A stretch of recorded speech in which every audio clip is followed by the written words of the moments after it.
Okay, so I'm sitting here with Simran Jeet Singh. Simran is a writer, an activist, an educator. He's one of the most visible Sikh activists in the United States. He's also a professor here at Columbia University, where we are at. And without further ado, here's Simran. How's it going, man? Good. Thank you for having me. All right, so I guess we'll get right into it. And normally we start these podcasts by just asking how people grew up in the United States. Because I think everyone has a unique story, either whether they immigrated here or they're kind of first generation. So what was it like to grow up in the United States? Yeah, my parents moved here in the 70s. Yeah. My dad came as an engineer. He moved to San Antonio, Texas, of all places. And when he moved there weren't many Sikh families there at all. We were the only family there who kept the identity, who had the stars. And I think for him and my mom, for my dad and my mom, it was really important that we stay connected with our Sikhi somehow. And the way that they imagined it particularly was through language and through kirtan. So we didn't learn English growing up. Oh, wow. So it was like Punjabi only at all times. Yep. And we started learning kirtan from a really young age. And we didn't have a gurdwara then. It didn't come for more than probably like 20 years after I was born. So we used to do kirtan at people's homes. This was the 80s? This was the 80s, yeah. I was born in 84. So we did kirtan at people's homes. And, we didn't have any gyanis or granthis or anything like that. So we learned everything from a young age, how to, how do you do ardas, how do you read hukamnama, stuff like that. So I think that was like a really important aspect of our childhood. I mean, like, it's really interesting to think about, like, you could think about being in a desert situation like that. I mean, like being isolated from other Sikhs and thinking that you have no chance to retain your heritage. Yeah. But I think what I learned from my parents is if it's a priority for you, then you can make it happen. You just have to put in the work. Yeah. I'm really grateful to my parents for that. Yeah. And there must have been a lot of community building because it was so tight knit. Is that fair to say? Yeah, exactly. It was small. Mm-hmm. And so, I didn't really go, like, we didn't have any Sikhs in our schools. There were so few Punjabis generally in the entire area, or South Asians even, that we would see each other on Friday nights. We would do kirtan programs, and then we try and do Sunday mornings too. So we'd kind of like see each other then, but otherwise it was like, so that group was tight and like still tight with a lot of those people who I grew up with. But also like it meant that day to day, like at school or basketball team or soccer practice or whatever, like most of my friends weren't Sikh. And so like I had this kind of, I wouldn't say it was like a double identity. Like I didn't feel like I was fractured in any way. But it was definitely like living in two different worlds with two different groups of people at the same time. Yep. I totally get that. So how did you, can you walk me through how you went from growing up in Texas, not having any or members or a community really around you, having to make this makeshift community to where you are today? Like, because I think you're one of the most visible Sikhs, I said at the top, in America in terms of advocacy. Like, how did you, what drove you to fight on behalf of the community? And how did you get there from where you started? Yeah, I mean, I guess, a lot of it has to do with the rootedness within the community. Like we didn't have many Sikhs where I was growing up, but we were going to camps, multiple camps a year, around the country, and so we felt really closely tied to Sikhi. I think for me, like we'd always learn kirtan and path and all that, but I didn't feel emotionally connected to Sikhi until I started learning about recent history. And I remember I was at Houston camp and Ruben Virgi, who lives in Maryland still, he was the counselor who first introduced this concept to me. I mean, not this concept, this history, this reality of what Sikhs had been enduring since the early 1900s to 47, partition, to what happened in 84 with Blue Star and the pogroms and the 80s and 90s. And it was really shocking to me that, here I was like growing up in America and hearing these kinds of stories about other communities, but I had no idea that There was our people too, and my own family, and like my parents knew, and they had actually been pretty politically active. I mean, they named me after a prominent political activist at the time. So like they cared and they knew, but they were trying to figure out how to shelter us from it. So anyway, a lot of this was like, where did the emotional connection come from? And like this interest in like politics and engagement, I think it's from there, from this, like, I guess, exposure to community suffering, and pain and trauma, and trying to figure out like, why does stuff like that happen and how can we keep it from happening? I think that to me was like when I first started feeling like the dard, as we call it in Punjabi. And then I think like as I became more emotionally involved, I started becoming more spiritual in my own practice as well. Like up until that point, it had kind of been like a collective thing for me, like Kirtan and Bhakt. Like I learned it, but it was for Divan and not for my day to day. But it was around that age that I started, took Amrit Dan and all that sort of thing. So like a lot of my mentors, like my Sikh mentors at the time, were just like these incredible people who I watched, and they would have this real strong connection to their spirituality and to their history, and then also constantly transfer that somehow into seva. And I kept seeing that everywhere around me. Like my parents were like that, you know, the Gyanis who I studied with growing up, they were like that. And even like I don't know what to call them. They were like, we called them Virjis and Benjis, but like the camp counselor crowd, basically. Like the people who I looked up to as like, this is how I want to be in 10, 15 years. Like they were like that. So like having so many models of seva, I think for me was like, oh, that's the way that I want to live. Like, how do I live a life of seva? That was a question I remember asking myself when I was in college. You're also a scholar of religion. When did you realize you wanted to study different faiths, including your own? Was it early on, like when you were an undergrad, or was it before that, or? It was late in undergrad. I mean, I think so. I was a senior in high school when 9/11 happened. And so it was formative for me in that sense. Like I was already thinking about what do I do? How do I do seva? But as I saw the community around me, like, I think one of the challenges was, how do we build community power when we don't have a platform? And a platform means like there's something powerful in public that we can do, but it also means like a lot of background heavy lifting work. So the path to scholarship wasn't easy one. Like I spent 10 years in graduate school and it was pretty intense. But to me, it felt like, and still feels like, at least one way to create enough depth of knowledge and feeling within a tradition, so that you can then turn around and bring that forward too. Like my research was primarily in the life of Guru Nanak and the earliest manuscripts of his life. Can you share like how 9/11 shaped your worldview and what you try to do? Because I think for a lot of Sikhs, even me, I was only 12 years old. When it happened. I mean, it shaped my life quite a bit. I mean, I at that point, I'm not really shaping a life. I'm just kind of part of life.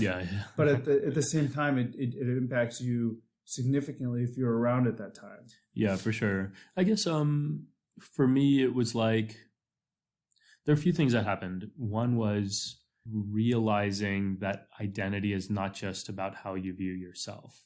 It's also about how others view you. Right. So like, I didn't have, in San Antonio, I didn't have like Sikh, South Asian, Muslim, Arab friends. Like I just didn't have any. Or I had very few. And most of my friends were Black, white, Hispanic. Like that's kind of the breakdown of the city. And I started noticing after 9/11 that like people kept grouping me into this other category of like Muslim, Arab, South Asian, Sikh. And I was just like, I don't know any of those people. Like those aren't my people. And over time I realized actually it doesn't matter if I know them or not. Like that's how I'm perceived. And so I better make something of that. And so that to me was like an important formative realization of how the world works. That like, if you don't confront the ways in which you're perceived, then you don't really have any opportunity to shape your own narrative. And so that was one. And then the other one was thinking about how painful it was for our community who had been here for more than a century.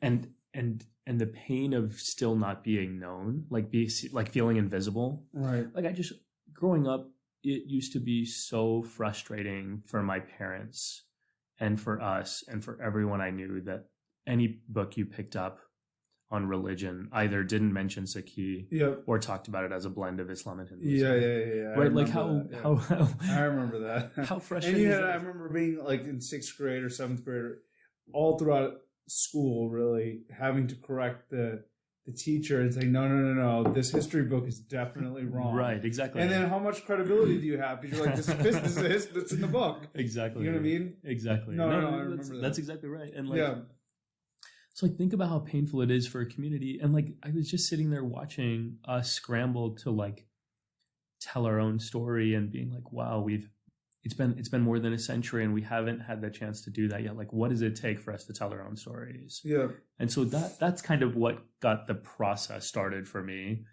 And because this isn't an experience specific to the Sikh community, like the misinformation around South Asians, Hindus, Buddhists, Islam, Arabs, right? It's like racial, it's religious, it's cultural, all this stuff. But there's so much ignorance out there. And because of that, there's so much pain. Yeah. And so for me, it was like 9/11 shed this light on the collective pain that we have. And like that to me represented an opportunity in a sense of like, here is something that hasn't been done and needs to be done and needs to be done urgently. And so it was kind of like, if I don't, like, I felt a responsibility. Like I'm interested in this stuff. I have the privilege to do it. I have an opportunity. And also I enjoy it. Like I like this stuff. So like all that stuff coming together, like it was kind of like a why not moment. Like, right. Were you involved in the creation of Sikh Coalition soon after 9/11? No. So I was, my parents were, I was in high school. And so one of the things I remember my parents doing, so the Sikh Coalition would organize these national calls where people, just like community leaders around the country just hopped on the phone to talk about what was happening and to talk about what to do. Yeah. And so my dad was included in those conversations, and he would have us join him on the call. And like we wouldn't, we were kids, right? Yeah, but he was like, listen, this is important. And so those kinds of experiences to me, like, were huge, not just, the obvious thing is it's huge because it gives you a sense of what's going on. Yeah. But again, like this idea of modeling for people, like I think one of the challenges for kids and many of us, even adults, is like, it's so hard to find good models. Like, how do you live in this world that's so messy? It's so true. It's so hard. It's so true in this era that we live in today. Yeah. Especially. Yeah, exactly. And so like being on that call gave us a good model of like, hey, this is how you can be active in your community and do seva, right? Like this will give you information, but it'll also give you like examples of how you can live. And that was super powerful. Right. Interesting. So you go to college, you are interested in helping to find the community based off what happened on 9/11. I'm simplifying your story. And then you become an academic. And then once you became an academic, most academics just then write papers and teach classes. Yeah. What made you interested in being such an active, front-facing advocate? Was it just out of necessity? Because on one hand, your community really didn't have like a person that people go to. And you have kind of taken that mantle in many ways, at least very much so on the internet, where people can get credible information on what the community is thinking. Like, how did you decide to go that route? Because, as a PhD, that is definitely not the traditional path. I mean, I guess there's an easy way of answering that and a complicated way. And the easy way is to say, like, it's just seva. Like, and it's super nice to be sitting here in a room talking with you about it because like, I don't even have to explain that. Like, it's like, of course it's just seva. Like, there's nothing really more than that. You're definitely not getting paid for it. And like, I mean, the point is like the traditional model of academia is like, it's exactly the kind of thing that Guru Nanak criticized when he met the Siddhas, right? Like that he talks about in the Siddha Ghosts. Like, if you're not relevant to your community and if you're not reducing people's suffering, then like, what's the point? Like, what's the point of any of this? Like, you can be as spiritual or as powerful or as whatever. Like, if there's no seva involved, like, that's not really love, right? That's what we learn in our Vani. So that's the easy answer. I think the complicated answer, and this is something I try and impress on people who have the privilege of stepping away. Like, we don't have that privilege. And I mean, I feel it pretty heavily. Like, when people in your community are dying and like family members of yours are living at risk, like of anything happening at any time just because of ignorance and hate, it doesn't really, you don't really have the option of stepping away and being like, hey, I'm just going to go write these articles or books that are like academic and historical and have nothing to do with our lives today. Right. So like there's this real intense, again, it goes back to that idea of the like that feeling of like, I care. Right. And because I care, I have to be different. Like I had a tenure track job, which is like the academic dream.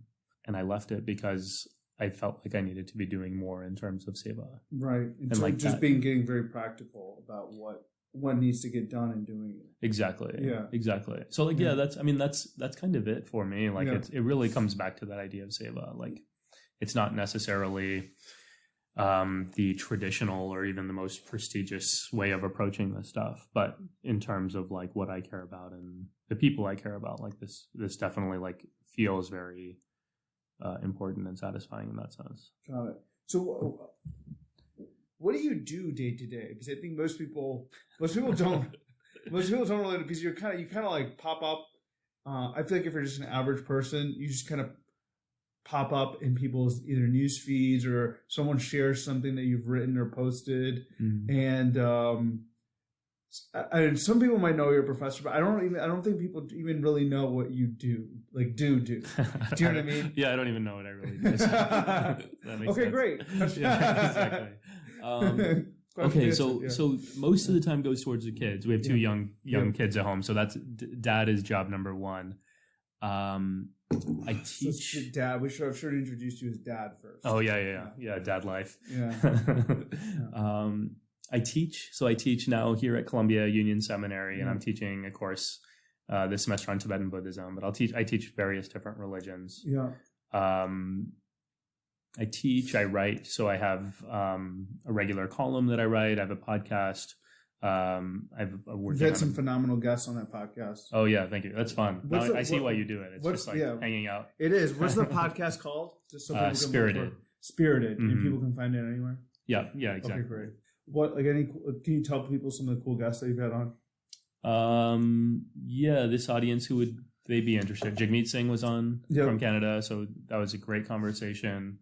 Rabia Chaudhary, who's also Punjabi, Pakistani side. But she's fantastic. Shannon Watts from Moms Demand Action. Oh, that's cool.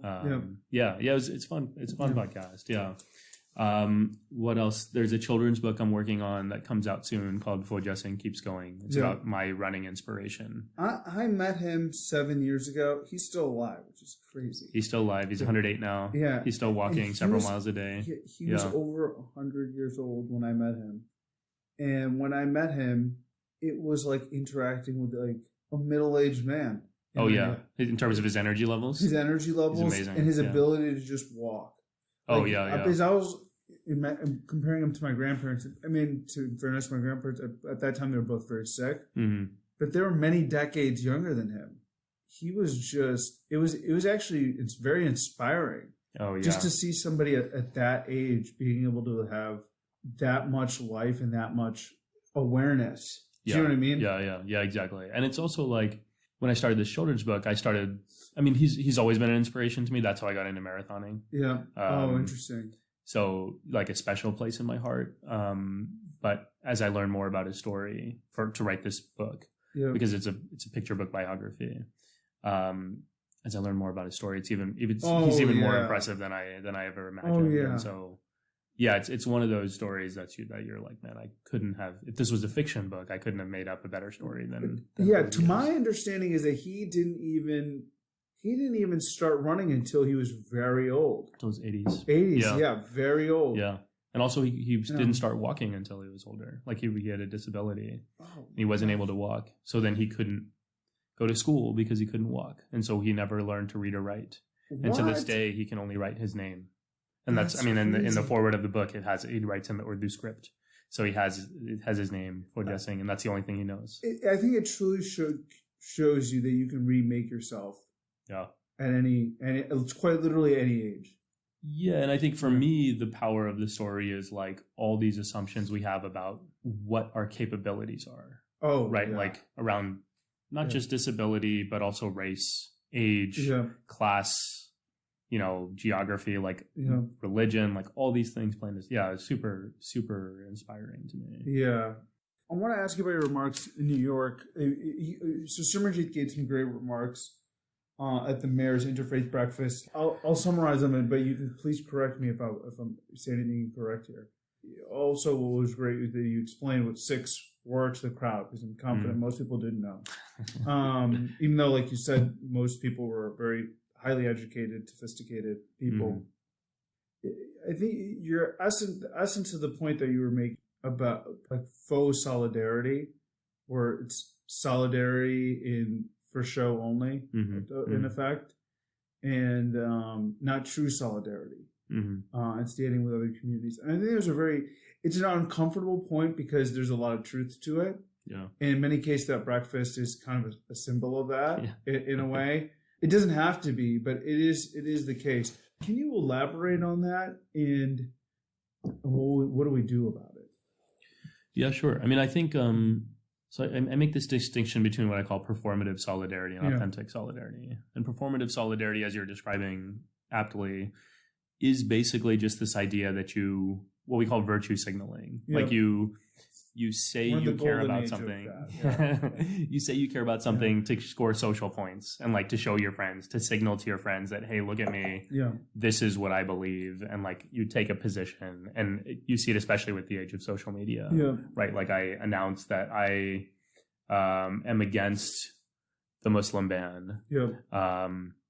And that I think it's preposterous that the president is doing this to Muslims. And so I post that on Facebook, and then I shut down my computer, and then I'm done. And to me, like, yes, that kind of activism is important, but it doesn't actually mean anything necessarily if it's just for the sake of performance. And like, what does it mean to actually show up for others? And like put yourself at risk? Like that to me is what solidarity looks like. And what I was saying in my remarks at the breakfast was, or Funny or Die video is a commentary on that. Yeah, exactly. Yeah, it's a good commentary on that. What I was saying at the breakfast is like, this is one of the true gifts that Sikhs can offer the world right now. Yeah, truly. Like you've seen it so many times. And I've seen it so many times across the board. Like every time there's been a hate crime that I've either witnessed or worked on through my capacity at the Sikh Coalition, every single time there's like some sense of like humanity. Like they recognize that there is some connection between the person. And then even to take it to another level, when there is an attack on someone who is perceived to be Muslim, like I have not heard a Sikh say, actually, you got the wrong person, get them instead. And what I was saying in my remarks was like, it would be a lot easier to do that, and Sikhs would be safer if they did that, but they just refuse to do it because they know it's wrong. And so they're willing to take on more vulnerability and put their families at risk in order to stand in solidarity with those who are being oppressed. And like that to me is like, you don't see that anywhere else. It's such a beautiful thing. And there's a lot to take away from that. And then even in the, back in the Guru's days, we really did perform authentic solidarity. Yeah, I mean, I think what I'm seeing from the community is actually quite beautiful. That like Sikhs, as they sort of reach into their Sikhi and the way that they've been raised to view the world, like it's not necessarily articulated in the way that we would like, in terms of like, they're not books that outline this is how Sikhi teaches this and this is how you can bring this into your life. It's something that's been like instilled within us as people over generations and across the world, right? Like this is something that's continued with the diaspora. So like what's really interesting to me is like how like, first of all, what a precious value that Sikhi has, that it has this incredible worldview and history. And most of us don't even know how precious it is. It's one of the most, I think one of the biggest paradoxes of Sikhi for me today. And also like, it's become one of my real passions, is like, there's so much depth and wisdom and practical goodness in Sikh teachings, and the biggest problem is that we don't know how to access them as a community. We've lost that. And so like here's a simple example, like how angry are people today? Not just in the States, like everyone in the US is angry right now. Right. They're frustrated with the politics. Yeah. They're angry. There's, rise of hate crimes. Yeah, exactly. Fearful, like they're with the hate comes fear. And like, what is the answer to that? Like there's no answer in popular society that we have to the rise of hate and the rise of fear. Right. But Gurbani gives us that. Like that's we talk about Nirpo, Nirvair, we talk about Peka, there's like all these teachings in Sikhi, both in our Bani and in our history, that give us these models for how do we address these issues that are causing us so much angst in our lives. Right. And like, the thing is, we see it bubble up sometimes in our community, like in a beautiful way. Like the example of like authentic solidarity. Yeah. Like it's in our DNA. We know it, but like we just don't know how to like reach in and like grab it and like bring it into our lives fully. And I think that to me is like that if we were able to do that as a community, like we would be so much better off. Like we have that richness, and it's like you have this box of treasures and you don't know how to open it. Like what good is the box? Yeah. Right. Like we just have to open that box. Yeah. So the question I have for you, because we're talking so much about the contemporary world today, Sikhism today. You've studied Guru Nanak deeply in a way that most people haven't. And most young people haven't. Mm. I mean, are there things about his life that many people don't know that can give people solace today? Like one of the most common misconceptions about Guru Nanak, and this is something that Sikhs are guilty of as much as anyone else, is this vision of him as someone who is exclusively spiritual. Like you hear all the time people say, well, I'm Guru Nanak Sikh, I'm not Guru Gobind Singh Sikh. Yeah. And what they mean by that is that there is a perceived bifurcation between, like they're not the same person. Right. And Sikhi teaches us that they carry the same jyot. And so what does that mean? It means that what we've done over time is decoupled this idea of miri piri, of like the spirituality and the political, and said, you know what, well, Guru Nanak was piri, he was spiritual, and Guru Gobind Singh was miri, he was political, and like those are two different aspects of our gurus.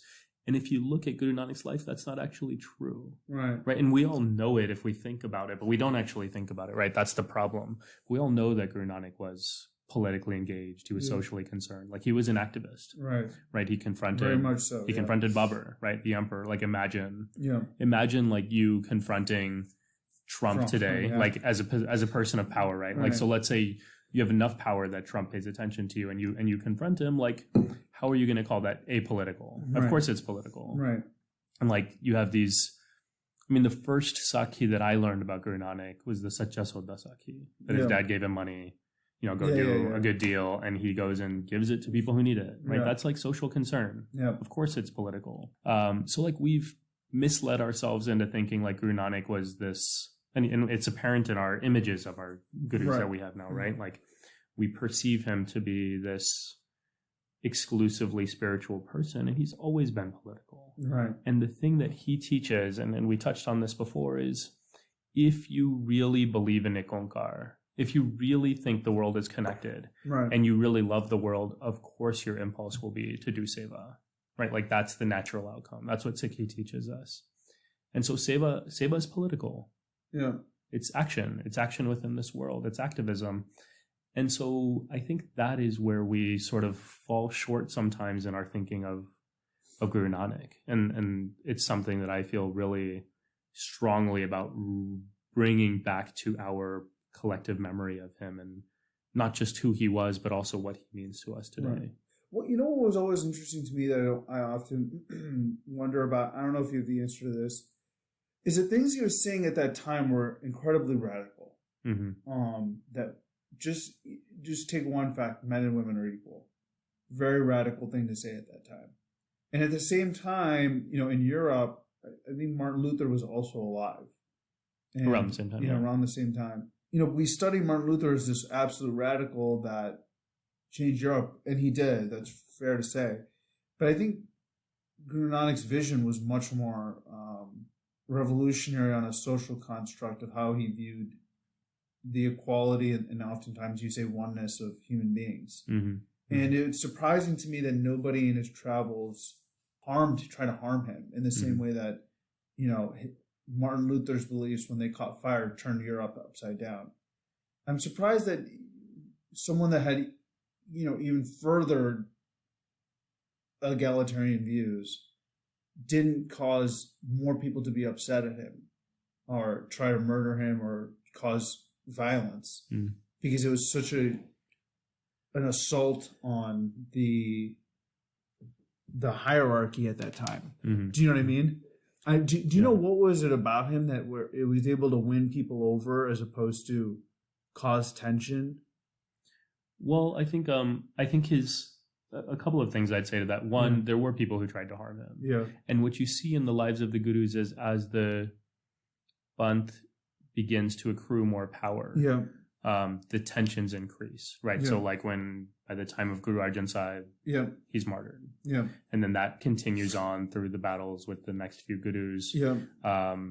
And culminates with, Guru Tegh Bahadur, Guru Gobind Singh, right? Like, so like it gets pretty intense then. And it has to do with the challenge of power. But there were encounters that Guru Nanak had. And I think one of the things that we learn from his memories, the earliest memories we have of him in the Puratan Janam Sakhi, is he had this really, I think, powerful way of dealing with disagreement. And I've tried to incorporate it in my own life. And like one of the things he did was, in our current context, in this neoliberal world, the way that we're trained to call out culture, the way that we critique is like, hey, what you're doing is wrong. That's messed up. Like you should be canceled. And that's it. Right. Like and there's no like next steps. There's no reconciliation. There's no progress. You're absolutely wrong. You're wrong and you're out. And like, we're not paying attention anymore. Guru Nanak's activism was actually quite different. And I really try and bring this into my own work. I find it so refreshing. Like he would call stuff out that he thought was wrong. Right. Like he wouldn't mince words. But he would always propose a solution. Right. So like think about this. Like it would have been so easy for him to say, I reject caste. Right. I reject your Janot. Caste is a hierarchy that impinges on the dignity of human beings. And so like, it's all wrong. Get out of here. But instead what he does is he does that. And then he adds to that institutionalization. So like he creates langar. He creates access to scriptures, which people didn't have. He gives people food and opportunities for creating their own incomes, right? Like all this stuff that's like, so I guess what I'm trying to say is he didn't just criticize people. He would always give them opportunities to grow into something else if they accepted his alternative. And like some people didn't accept his alternative vision, right? Like his own sons didn't. But the people who did, everyone at least had a chance to see what he was offering. Right. And he wasn't afraid to engage with people that he disagreed with. Right. Exactly. Yeah, that's right. I think that's another thing that we fall trap into today, where we almost want people to, I keep going back to social media because I think it's kind of messed up our timeline and how quickly things can happen with people. We expect to like press a button and then the other person changes. Right. You know what I mean? Exactly. And it doesn't often work like that. But he engaged people, and he was able to change people's minds, truly change people's minds. Yeah, and I mean, I think that's important, but I think it's also important to remember, like, in some cases he wasn't, and that's okay too. And like, we should be okay with. Like, if he couldn't, and if Jesus couldn't change everyone, if Muhammad couldn't change everyone, then like, who do we think we are that like? That's so true. that everyone's going to be on our side. No, that is so true. even in those depraved conditions in which they weren't afraid to make change and they weren't afraid to interact with people that were so far away from their vision. Exactly. Yeah. And people who they never encountered anyone like that before, right? Like we encounter a lot more these days because the world is so much smaller. Right. So, yeah. So true. Yeah. So true. I want to ask you about Buddhism because you teach Buddhism at Columbia. What's the most interesting fact about Buddhism that many people don't know? One simple fact about Buddhism that is worth people knowing is that there is no single version of Buddhism, right? Like in Sikhi, for example, you would say like that's Sikhi. And in Islam, you would say like that's Islam, or you might say that's Sunni or Shia. In Buddhism, there are multiple different traditions. Mahayana, you might say, or like early Buddhism, which is sometimes pejoratively referred to as Hinayana.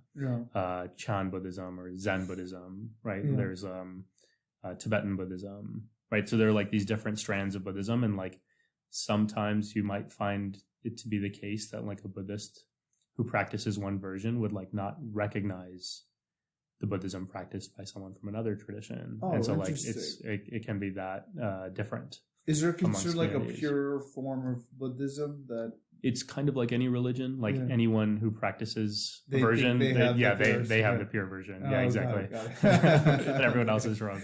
Got it. I guess then back to my main question: what advice do you have to young Sikhs that are interested in activism? Because even through National Sikh Campaign, I have noticed there is, understandably so, an all-time high interest in being an activist. Yeah. How can people either follow your path or do the seva that you articulated in the earlier parts of the podcast? Yeah, I mean, I'd say don't follow my path because I'm lame, but I would say for young people, I would say two things. One, like really sincerely, like dip into the well of Sikhi, like personally, like there is so much there that if you can do it in a way that's authentic and personal, like there's a lot to be gained from that for your activism too, but also for yourself. The other thing is to just reach out to people who are doing the work. Like it's a really small community of people, and everyone is passionate about it and cares a lot about Antik Seva. And so if you're a young person or an older person, you just want to get involved, like just reach out to anyone within this work, like individuals, organizations, and just connect and offer your support and ask how specifically you can plug into what they're doing. And I think people will be happy to have your support. Yeah. Okay. And it can make a big impact. I mean, look at Officer Dhaliwal in Texas. He became an officer because he wanted to, in many ways, try to do this similar vision that you had, and thought the best way for him to do that in his life was to be an officer. Because it gives back to the community and be seen as an authority figure. And he really united that community. And people were proud of him, and it made a huge impact. Any other final thoughts? You have to teach a class here soon, so I don't want to... No, this is fun. Yeah, thanks for having me on. Yeah, man. I enjoyed it. This is great. I wish I had more time because you know a lot of stuff. Random stuff. Yeah. Ask me about basketball and the Spurs. I'll tell you. Oh yeah, the Spurs, dude. What happened? Do you think that ever will come back? That was my last question. Do you think the Spurs will ever come back? Yeah. I mean, as a Spurs fan, I have to say they've never gone anywhere. Yeah. But yeah, it's a tough few years. Hopefully they come back to where they were. But they were. You know what's interesting about the Spurs is that they were an all-time great team, and they had Tim Duncan, all-time greatest player. But they're just kind of like swept under the basketball history. Bro. Oh yeah. Do you know? It's kind of like Six in that sense. Yeah. Like where are we in history? Nobody knows about us. Nobody remembers us. Right. But we're the best. Yeah. Okay. Anyway, ending it on that. Sorry, man. Thank you. All right. Thank you. Enjoyed it. Hey everyone. Thanks for listening. If you like the show, please rate and review the podcast on iTunes. Subscribe to Sikh Meets World on your favorite podcasting platform and share it with your friends and family. Stay tuned for our next episode, which comes out next month. And of course, be sure to check out the National Sikh Campaign website for more information.